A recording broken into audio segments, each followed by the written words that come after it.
And welcome to another Down the Rabbit Hole video. And yeah, I went and did it. I wasn't going to buy anything for the big Force Friday celebration that just happened yesterday. But when I saw this particular item on some of the previews and some of the unboxings out there, I thought, oh, I gotta get it. So I have done so. This is the remote control Millennium Falcon quadcopter. It's a drone. It's the four controls, the four fans there. And what I like about this is, I mean, I know everybody for Force Friday has been kind of losing their collective minds about all of the great characters from Star Wars Episode 7. You got Kylo Ren there, and everybody's talking about BB-8. And that's great, but I haven't seen the movie yet, so I don't know if I actually care about those characters. But what I really like is, for Force Friday, there has been a pretty good representation of the classic trilogy, and even the new trilogy, surprisingly. I've seen the odd Jar Jar Binks thing here, and the occasional Darth Maul thing there. So, yeah, really, really surprised. But anyway, this is going to be kind of cool. I'm looking forward to checking this out. So, what do we got here? So, we've got a controller and a quadcopter, and yeah, that's pretty much all there is to it. And I've got some batteries standing by. Okay, let's open it up and get right into it here. Now, I have never had a quadcopter before. I've seen it. How the heck do you open this? I've seen lots of videos on YouTube of people flying drones and doing their thing. And I think they're really cool, but I didn't really care about them at all. So I never, there's another piece of tape there. Never really got into it. I didn't really want to fly a little 4-propeller helicopter around my local park.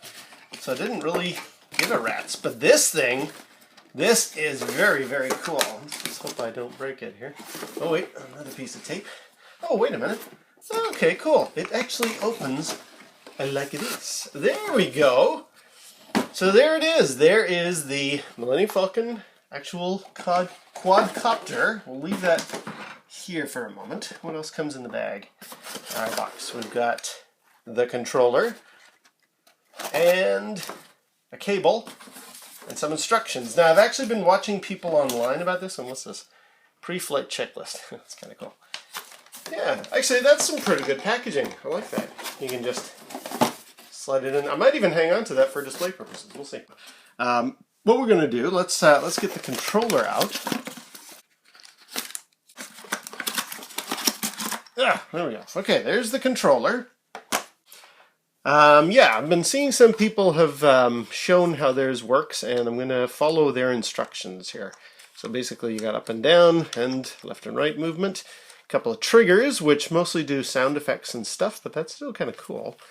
Takes, now here's the thing. It says it takes 4 AA batteries, and you plug the quadcopter into the controller to charge it up. And that's obviously our first step. Here's the connector that I plug into the Millennium Falcon, and that charges it up. But I don't really want to just throw in some fresh batteries, have this thing suck it dry, and then only be able to play for 10 minutes. A guy online showed, actually, if you plug in a USB connector to here and charge it up, like you could put, he had this hooked up to his PC, and then from his PC through the remote, and then out into the controller, or into the quadcopter. So that's what I'm going to do, actually. I do have my batteries, but I'm just going to see if I can bypass the whole thing here. Just give me a second. Or actually, you know what? Before we do that, let's see this quadcopter here. Okay, so you've actually got pieces of tape holding it in place from below. There we go. Okay, so that's both of those now. I can pull them out of here. There's one. And pull this out here. There's another one. And then that's it. Now the Falcon is free. What are these? Little cardboard spacers to hold it in place. And is there anything underneath? Nope. Okay, so here is the Millennium Falcon quadcopter. Wow, it's super light. It almost feels like nothing, which I guess makes sense if this thing is going to be elevated by these fans. But it's rubberized, so yeah, I can bang into stuff really nicely. No problem at all. That's pretty cool. I'll do a zoom in or two here just to give you some of the idea. But it's got some very nice detailing. Like you've got some very good paneling. The cockpit looks really cool. The underneath is very, very nice. No landing gear, but they've extended bits of foam here, so it'll basically just sit flat on any surface. So that's kind of neat. Here, let me do a couple of close-ups. So there's the cockpit. See, it looks pretty nice, nicely detailed. There's the front mandibles. You see how it's got that styrofoamy kind of textured pattern to it. But that actually works in its favor because it almost looks like little panels of, the cover or the hull plating. It's actually really nice, nicely done, very nicely detailed. Little greeblies along the side. That's way cool. Yeah, I like it. Let's show it from the back now. And here's the rear. And this whole thing lights up in blue, which is I'm kind of looking forward to. And you got a switch there, and there's where the power goes in. Even got the turrets. Very, very nice. Nice bit of work. I'm very. This is. You remember, and even the turret underneath. You remember, I've done all of my fighters craft recently, and even did the snowspeeder as an honorable mention. I'm kind of glad that this has come out because I should have talked about the Millennium Falcon as well. It's not a fighter, but it definitely took had its role in all the various battles. So I do have the vintage Millennium Falcon toy, and I am going to talk about it someday, but this acts as a nice kind of an in-between. This is timely since Force Friday was just yesterday, and this is super cool. I've never had a quadcopter. I'm looking forward to putting this thing into flight. So yeah. So yes, as I mentioned before, I checked online, and a guy actually has bypassed putting this thing into his PC and then that plugged into there to charge it up. So I'm going to give that a try here and just see if that works, so I don't have to waste batteries by loading them in and then having this thing suck the battery power out. We'll give that a shot. Okay, we got the controller here. And there's the plug that goes into the Falcon drone. So we'll plug that in here. This is a slightly wobbly little platform I've got these things sitting on. So how does that go in? I guess any old way? There's only one way it'll fit. Yeah, it's in there. And that USB cable that is supplied with it, that actually... There's the USB on one end, and that goes into the controller. So let's plug it in. There we go. Now I'll just plug this in. Instead of my PC, though, what I'm going to do is I've got a power outlet over there. I'm actually just going to take one of these USB little pluggy things here and see if this is all going to charge. So let's plug this into the wall over there and see if this thing looks like it's charging.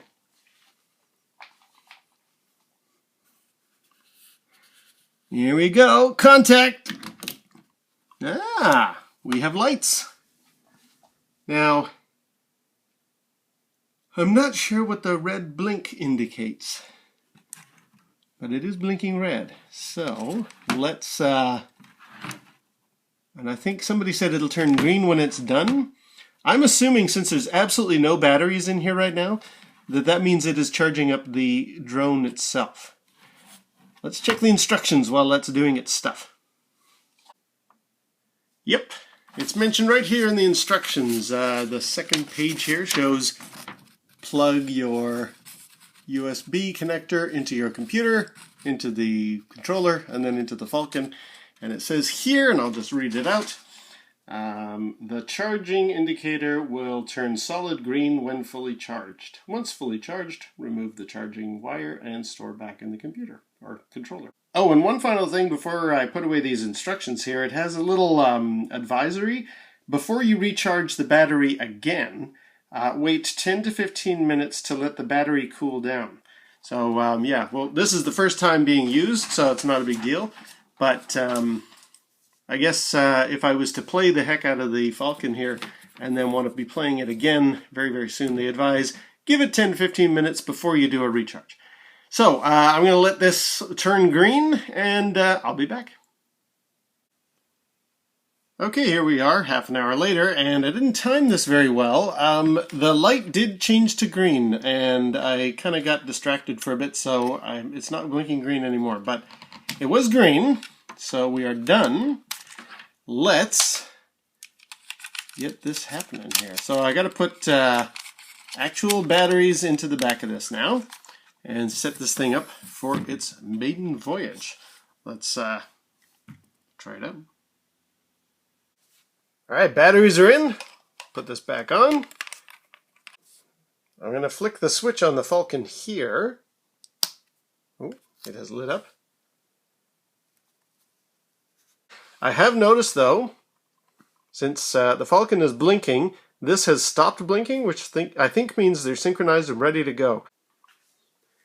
Okay, here we go with the very first launch. Now, any filmmaker will tell me that I've positioned my camera very badly, but they don't realize the Falcon is about to fly upwards. So let's just see what we've got here.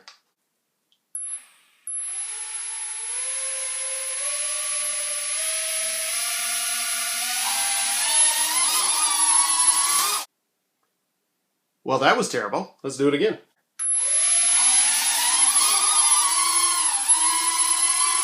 Here comes attempt number 3. Number 11. Number 12.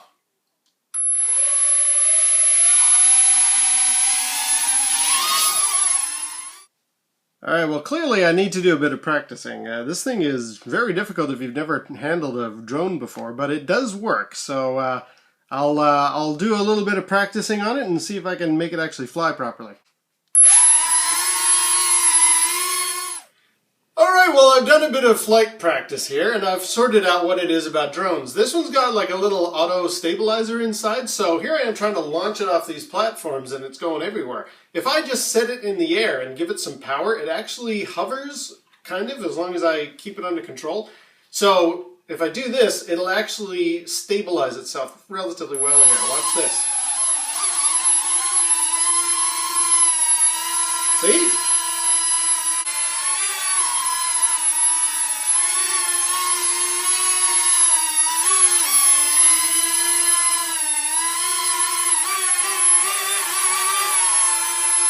There we go, 2 Falcons together. So what's my thought on the remote control Millennium Falcon quadcopter? It's really, really cool. I like the look of it. I like the detail. It flies really neat. I love the big blue for the hyperspace on the back. The controller is very, very good. I like the fact you can bypass the battery charge up and actually use USB. That's great, and they include the cable. So very, very happy with my purchase. I have complaints that I have. It controls a lot like a cheap quadcopter. I mean, I've seen people being able to fly these drone things around and be very, very stable. And, you know, this one is not one of those. This is a cheap little version of one of those types of quadcopters. Having said that, it's actually not cheap per se. I remember seeing people talking about this on Force Friday and saying, oh yeah, it's like $75 down at JCPenney in the United States. Now, converted to Canadian dollars, that's ballpark about 100. And when I went into my Toys R Us to pick this thing up, I was a little taken aback that they wanted 140 for it. That's a rather high price tag for what type of a drone controller this is. I mean, it's a bit of a laugh, but it's not exactly, you're not going to be landing on any Bespin platforms with this thing anytime soon. But, you know, it's licensed product. I mean, it's the likeness of the Millennium Falcon. The sound effects out of the controller are really cool. The lights are awesome. So, yeah, it's more than I would have thought to spend on something like this. But again, it's a Star Wars licensed toy, a drone quadcopter thing, so 140, I guess, is all right. It took me a while to rationalize making that purchase, but I wasn't really thinking of buying anything else. Now, having said that, I've seen there is a remote control AT-AT. I haven't seen anybody do videos about it except for some promotional stuff, so maybe That one has yet to be released. I don't know what I would do with that other than play with it twice and then put it on a shelf. Oh, the Millennium Falcon has decided to turn off its lights. Yeah, oh, by the way, one small gripe I have is you can't turn those lights on and off. I guess they're a power battery indicator.